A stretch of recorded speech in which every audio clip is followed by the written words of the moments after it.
আসসালামু আলাইকুম। হুজুরের কথাগুলো আমার কাছে অনেক ভালো লাগে। মাঝে মাঝে একটু হাসাই। যদিও হাসাই, কথাগুলো অনেক গুরুত্বপূর্ণ। কথাগুলো শুনবেন, আশা করি ভালো লাগবে। ভিডিওটা দেখেন শেষ পর্যন্ত। কই হুজুর বাইতে খবর আইছে। তো কি খবর আইছে? কই হুজুর খবর আইছে তাই নাই। তাই ঘুমাইলাইছে রে সব পোলাপান রে।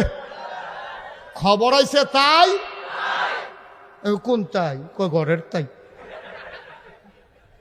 আমি কই অ্যাকাউন্ট কার নামে? কয় তার নামে। আমি কই তো তার নামে অ্যাকাউন্ট করছো কি? তুই কয় ফার্ম দিছে অনেক আগে দিয়া। আমার মনে আছে আমি প্রথম হজে গেছি 2000 সালে। কয় হাজার সালে? আপনি গেছেন কোন সালে? 10-এ। কই 2000 কই 10? 10 বছর পরে হজকে এমনি ফান খাইতে আছেন, কারবারটা খেতে বুঝলাম না কিছু। আর আমি 10 বছর আগে গেলাম, একটা ফান নাই। মার হাবা কয় না রে। 2000 সালে আমি হজে গেছি পরে, তখন আমার এত পরিচিতি ছিল না। 2000 সালে আমি যখন হজে যাই, তখন এত মানুষ আমার চিনত না। আমার দাদা 98 সালে এন্তেকাল করেছে। দাদার এন্তেকালের 2 বছর পরে আমি হজে গেছি। আর আমার আব্বা এন্তেকাল করেছে 85 সালে, দাদার 13 বছর আগে। আমি দাদার হাতে মানুষ হয়েছি। আমি হজে যাওয়ার পরে তখন এইরকম অবকাঠামো মক্কায় ছিল না। সামান্য কিছু হাতে গোনা লোক ছিল বাংলাদেশের। তো ফলাফাইনে তখন এই মোবাইল টোবাইলও ছিল না। এই যখন আমি হজে গেছি, ফলাফাইনে আমারে করছে কি, এই শুনছে আমি হজ গেছি, কেমনে কেমনে আমার খুঁজা বার করছে। তো প্রত্যেক দিন একটা ফল আমরা এলাকার তে করে কি আইয়াসিরা কইছে যে হুজুর হ্যাঁ গেলাম ফিলারের নাম্বার আছে, যারা হজ গেছেন তারা যে কইছেন আপনি হজ গেছেন না হেন আসলেন এইটাই না কইবে। মার হাবা কয় না। ফিলারের নাম্বার আছে। তো এখন বুললে যাইতো আপনার রাস্তাঘাট মনে থাকে না, পুরো খোলা জায়গা। তো ফিলারের নাম্বার আবার মুখস্থ করিয়া আমার কইছে যে হুজুর প্রত্যেক দিন আপনি আসরের পরে এই ফিলারের নিচাইয়া দাঁড়াইবেন, আমি হেন থাহাম, আপনার যেটা লাগে আমি আছি। তো আমি তো প্রত্যেক দিন যাই, তে আমার ব্রুস্ট খাওয়ায়, মেসফালা নিয়ে মজার মজার খানা খাওয়ায়, কেসকি মাছ খাওয়ায়। আমি কে এই দেশও কিতা কয় লতি বেড়াই আছে না হুদা কেসকি মাছ লতি বেড়াইয়া হুটকি দিয়া পাওয়া যায়। তা আমি তাহলে মাসাল্লাহ সব দিয়ে একরকমে কহ হুজুর সব আইয়ে। আমি এই লোকটা আমার এত আদর যত্ন করলো, সব সময় আমারে খাওয়ায়। কয়দিনের ভিতরে আমারে খাওয়াইয়া মোড়া বানাই লইছে। আঙ্গুর আমরা গিয়া খাই গন্যা গন্যা দুই একটা, তখন অহনে না ফলানে। আগে তো 100 টাকা আনতো, লটকাই রাখতো যে বাড়া মারা যাবে হেবাটার উফরি দিয়া। ফলাফানে এই চাইয়া থাকতো আঙ্গুরের বাইরে, ফলাফানের সাবার ঠেলা আঙ্গুরটি ফটো হইয়া যাইতো কা যে বুট করে আঙ্গুর খাইবা। এই দিন আগে আসিল না এই বাজারও মরার আগে দিয়ে এবার জিগেছে কিতা খাইতেন মনটা কয়, তা এবার কানে কানে কইছে আঙ্গুর। এই আঙ্গুর কইছে পরে এই গেছে রে নীলকুঠি নাই, গেছে বৈরব নাই, ওই বৈরব মোর্চার ভিতরে যে ফলের দোকান দি হ্যাঁ নো ফুরা গুড়া দিয়া লইছে, আঙ্গুর নাই। একবার সিফারতে বার করে রইছে, হোড় হইয়া রইছে, কয় এই দিয়ে আছে, কয় দিয়ে দাও কোনো মতে সিফার দিয়ে আব্বার উড়া কুদুর দিয়া দেই মরণের আগে দিয়া। হে আঙ্গুর আমারে খাওয়াইয়া ব্রুশ খাওয়াইয়া আমি মোটামুটি মোটো হয়ে গেছি। একদিন আইয়া দেখিতে কান্তাছে দাঁড়াইয়া দাঁড়াইয়া। আমি কই কিতারে কান্দস কে রে? তাহলে আবার ল্যান্ড ফোন আছিল, ওই বিভিন্ন জায়গার থেকে কল আইতো। তো আমারে আমি যখন গেছি পরে জিগে দেখি কান্দে। আমি কই কিতা কান্দো কেন? কই হুজুর বাইতে খবর হয়েছে। তো আমি খবর হইন না, আমি কি তোমার আব্বার কি কোনো সমস্যা, মারা গেছে? কয় না হুজুর আব্বাস। তো তোমার মা? কই হুজুর মাও আছে। তো কি খবর আইছে? কই হুজুর খবর আইছে তাই নাই। তাই ঘুমাইলাইছে রে সব পোলাপান রে। খবর আইছে তাই কোন তাই? কই ঘরের তাই। নাউজুবিল্লাহ বলো না কেন? আমি কই অ্যাকাউন্ট কার নামে? কয় তার নামে। আমি কই তো তার নামে অ্যাকাউন্ট করছো কি? তুই কয় ফার্ম দিছে অনেক আগে দিয়া। যে বাপের নামে যে অ্যাকাউন্ট খুললা যাইবা, তোমার যে ভাই বোন বেশি, এই জন্য রাজ্য এইটা, একজনের হেডা হেডা কামাই করবা, তুমি কষ্ট কইরা খাইবো তারা হগলে মিললা, আমার নামে অ্যাকাউন্ট কইরা যাও, সব সাইয়া টাইয়া রাহাব। এই বড়বড়ায় এই বউয়ের কথা হইন না, বাপের নামের অ্যাকাউন্ট বাদ দিয়া তে নিজের বউয়ের নামে অ্যাকাউন্ট কইরা গেছে। বাপেরও কইছে না, বাপে ব্যাংকে গেছে টেহা তুলতো, গেছে পরে এবার ম্যানেজাররা কয় আপনার ফুতেরে কি বিয়া করাইছে? কয় হ। কয় তো টেহা তুলতে নাইছেন ঘুরতে, আইবো আপনার বউ না যাওনের আগে দিয়ে দিয়ে আমরা আপনার বউরে লইয়া ফুতের বউরে লইয়া আপনার ফুতে অ্যাকাউন্ট করে দিয়া গেছে। বাইরে এই জায়গাটা তোর আব্বাই যে একটা শরম পাইছে, এবারে কানতে কানতে বাইতেছে আমার ফুতে আমার এই জবটা করলো। তে যদি বউয়ের নামে অ্যাকাউন্ট করছে জানাইতো, আমি নইলে ব্যাংক না যাইতাম, না যাইতাম। তা আমার এটা না কইয়া তা যে বউয়ের নামে অ্যাকাউন্ট করে ব্যাংকের তারা আমার এলো আইসি করে, আমি কি আর মানুষ রইছি? তাই এবার আইয়া সেটা খাড়ের উপরে বইয়া কপাল দিয়া গাম ফরতে আছে, চোখ দিয়েও ফানি ফরতে আছে। তার মায়াইয়া জিগায় কিতা কান্দেন কেড়ে, কয় আমার জব করে লাইছে। তে কয় কিতা, কয় বউয়ের নামে অ্যাকাউন্ট করে গেছে, আমার অ্যাকাউন্টে আর টেহা পাঠাইতো না। কইয়া সেটা আবার সোহের ফানি দিছাইটা দিছে। কয় আর লিজ্ঞানী ফুট জন্ম দিসলাম, এ ভিডিও কান দেওয়ার কয় এর লিজ্ঞানী ফুট ফেডল ইসলাম। কয় থাক বদুয়া দিয়েন না, নাগাইশের ফিরসা বুজুরে কইয়া গেছে আব্বা আম্মায় বদুয়া দিলে বিলে তার জীবন শেষ। আমি কই বদুয়া লাগতো না, তোমার মার সোহে দিয়া বাফের সোহে দিয়া ফানিয়েছে, এইটাই তোমার ধ্বংসের জন্য যথেষ্ট। ঠিক কিনা কও? তুমি গজব করে দিস। আল্লাহর নবী মুহাম্মদুর রাসূলুল্লাহ সাল্লাল্লাহু আলাইহি ওয়াসাল্লাম জন্মের আগে আব্বা হারাই ফেললেন। তিনি বাবা পান নাই, জন্মের আগেই তার বাবা দুনিয়া থেকে বিদায়। তিনি 6 বছর যখন বয়স, তখন তার মাও দুনিয়া থেকে বিদায় হয়ে গেল। ঠিক কিনা? পিছন দিক দিয়া বয়াইতেছে, অন্য আওয়াজ না। সবাই এই বসো। মানুষে জাগা পায় না, তে হাজি মহসিন আরেকবার জাগা দেয়। হ্যাঁ, দয়া দয়া, মানুষের লেগে মায়া লাগতে আছে। চুপ করে বসো, এই পিছনে আওয়াজ করেন না। তখন বয়াইতে আইছে, খানা শেষ, এবারে দুধ দিয়ে দুগলা কষা নুন দিয়ে খাইবে, হেবলাইছে নুন দিতে এবারে।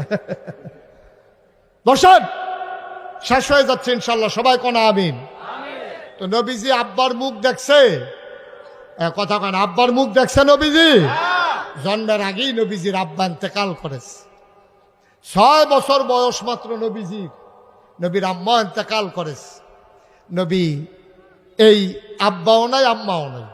একদিন নবীর এই মদিনায় মারাত্মক দুর্ভিক্ষ, অভাব, এমন অভাব বৃষ্টি হয় না, চুলায় আগুন নাই, ঘরে খাবার নাই, মারাত্মক কষ্টে আছে মানুষ। সুবহানাল্লাহ বলবেন না?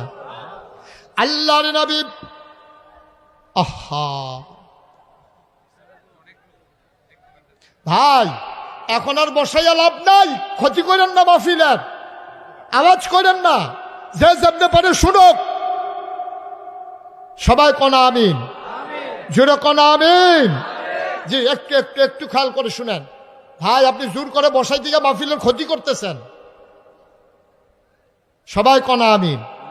তো মক্কায় আর মদিনায় মারাত্মক দুর্ভিক্ষ, অভাব, ফসল মরে গেছে, খেজুর হয় নাই, উটগুলো মরে যাচ্ছে গরমে, বৃষ্টি হয় না, পানি নাই, চুলাগুলাতে আগুন জ্বলে না, বাচ্চাদের মায়ের বুকের দুধ শুকাই গেছে, বাচ্চারা পর্যন্ত মায়ের বুকে দুধ পায় না।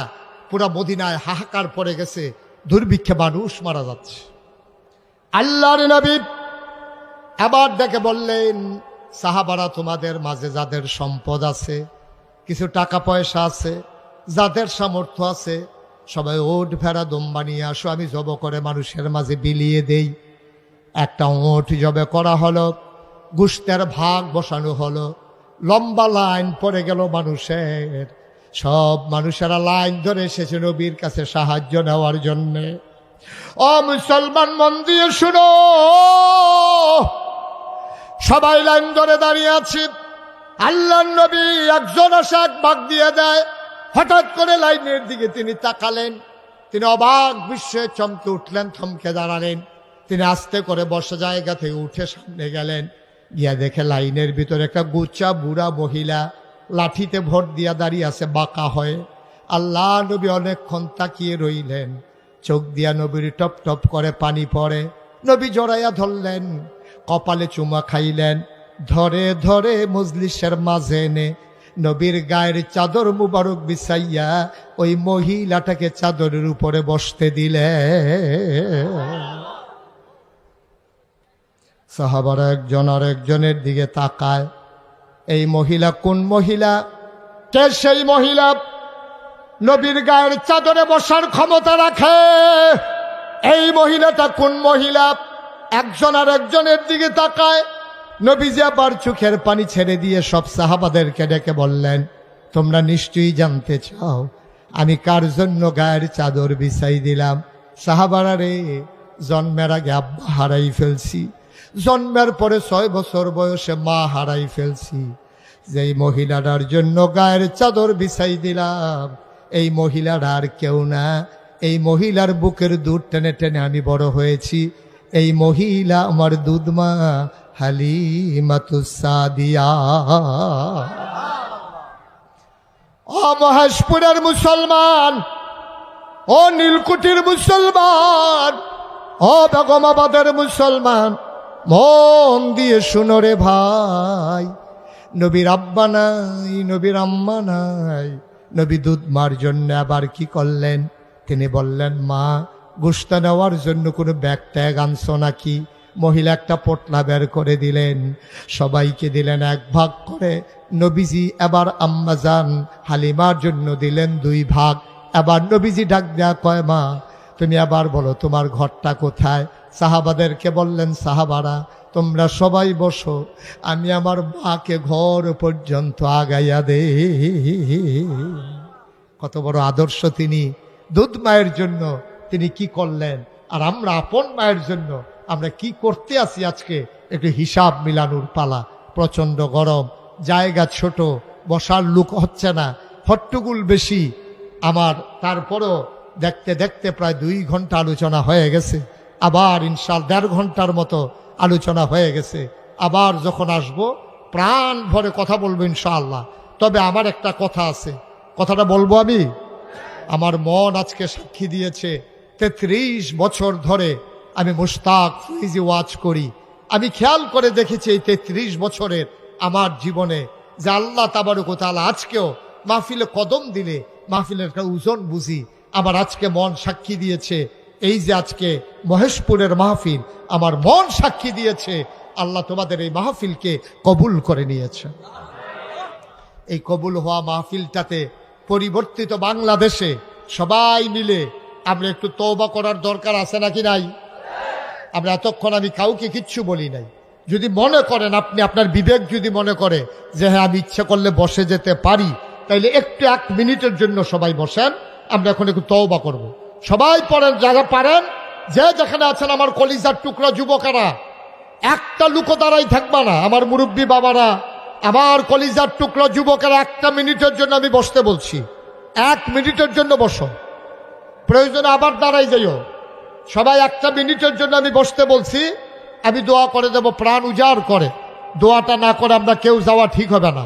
সবাই আমার সাথে পড়েন, আউযু বিল্লাহি মিনাশ শাইতানির রাজিম। সবাই একটু বসে পড়ুন, একটু বসে পড়ুন। তওবা করবো, আমরা আল্লাহর কাছে মাফ চাইবো। একটা পরিবেশ করতে মন চায় না? সবাই পড়েন, আউযু বিল্লাহি মিনাশ শাইতানির রাজিম, বিসমিল্লাহির রহমানির রহিম।